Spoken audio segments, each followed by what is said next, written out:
तो हमारे साथ वरिष्ठ पत्रकारों का यहाँ पर पैनल मौजूद है। अनिल सिन्हा जी वरिष्ठ पत्रकार है, सर आपका बहुत बहुत स्वागत है। इसके अलावा मीनू जैन जी हमारे साथ मौजूद है, वरिष्ठ पत्रकार है, मैम आपका भी बहुत बहुत स्वागत। इसके अलावा हमारे साथ भारत शर्मा जी, आपका भी स्वागत है सर। तो शुरुआत मीनू जैन जी मैं आपसे करूंगी कि इस तरह से ये धर्म की आंधी चल रही है कि उड़ीसा जो कभी इन पचड़ों में फंसता नहीं था, वहां के सीएम भी जगन्नाथ हेरिटेज प्रोजेक्ट लॉन्च कर देते हैं, साथ में 1 महीने के कार्यक्रम आयोजन फ्री। अब आप मुझे बताइए मैम, एक राजनेता अगर राजनेता के तौर पर जनता से डरे, जवाबदेह हो तो ठीक है, ये राजनीति है। अब अगर जो भी राजनेता है वो धर्म गुरु के तौर पर, सन्यासी के तौर पर पेश होगा तो जनता को उससे डरना होगा। मीनू जी। जी जी सृष्टि जी, देखिए जो उड़ीसा के मुख्यमंत्री हैं नवीन पटनायक, वो कई मायनों में मोदी जी के गुरु हैं।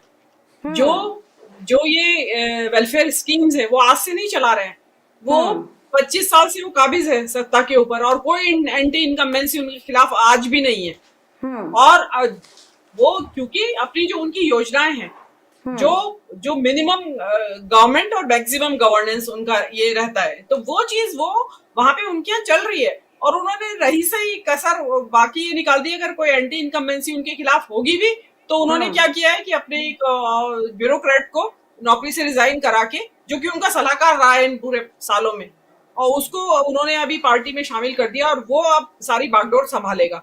तो ये उसी के दिमाग की उपज है कि उन्होंने ये देख लिया है कि वेलफेयर स्कीम्स तो ठीक है क्योंकि जनता को मिल रही है, तो वो होता है ना कि भाई घर की मुर्गी हो जाती है उनके लिए, तो उनको अभी धर्म की डोज भी चाहिए। तो उन्होंने ये चीज पकड़ ली, जैसे केजरीवाल ने पकड़ लिया है कि धर्म की डोज भी चाहिए, तो सेम में जो नवीन पटनायक ने भी पकड़ लिया है। और उनको लगता है कि ये जो अगर मैं यहाँ ये नहीं किया मैंने, और क्योंकि धर्म जो पूरी जो है वो एक चौथी पीठ है शंकराचार्यों की, 4 धाम जो है, चारों धाम में से एक धाम जगन्नाथपुरी भी है, तो क्योंकि वही धाम बचता है जो मोदी जी की नजर से बचा रह गया था, बाकी तो सबका उद्धार कर दिया उन्होंने।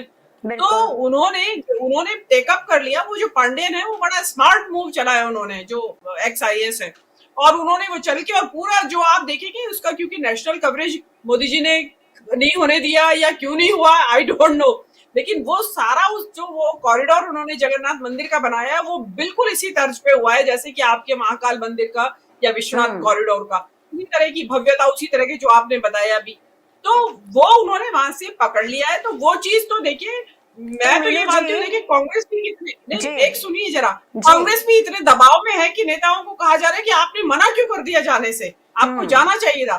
तो उसके बावजूद भी बहुत सारे नेता हैं जो ऑन देयर ओन जा रहे हैं।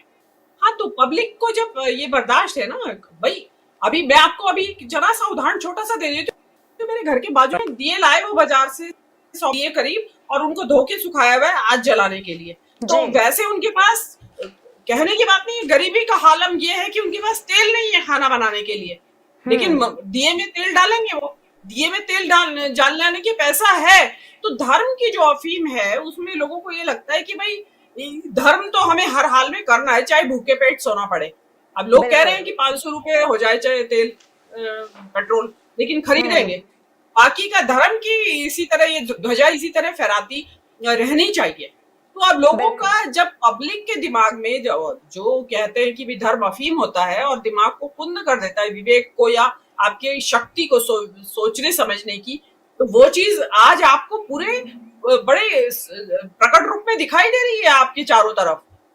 तो जो अगर नेता इसको पकड़ते हैं तो जी देखिए, बच्चों का जो रेडिकलाइजेशन हो रहा है, आप देखेंगे कि कई लोगों ने फेसबुक पे पोस्ट डाली है, उन्होंने अपने बच्चों की पोस्ट डाली है कि हमारे बच्चे ज्यादा भगवा हो रहे हैं आज, कि वो झंडा लाए हैं, जबरदस्ती बाजार ले गए, हमें खरीदवा के दो झंडा लगाया है, और वो खड़े होके वहां जय श्री राम और हाथ जोड़े खड़े हैं बच्चे। तो बच्चे जो हैं वो आजू बाजू के माहौल से प्रभावित हो रहे हैं। मेरे पास में एक मेरी महिला मित्र है, महिला ही है वो मित्र, उनकी जो उन्होंने मेरे से बात की और उन्होंने बताया मुझे कि मेरा बेटा जो है 16 साल का, वो इतना ज्यादा रेडिकलाइज हो रहा है, और वो खुद इतनी सेक्युलर आउटलुक की हैं, उनके घर में बोले कोई बात नहीं होती है किसी तरह की धर्म को लेके, लेकिन वो जो बच्चा जो अपने माहौल से जो प्रभावित हो रहा है, तो बच्चों को ये लगता है कि धर्म ही इस देश, मतलब जो हमारी जो प्रगति का जो रास्ता है वो धर्म से ही होके जाता है। अब स्कूलों में जो हाल है वो आपने एक मुजफ्फरनगर के स्कूल में जो घटना हुई थी, उसने मुस्लिम बच्चे को मारा था, पिटवाया था टीचर ने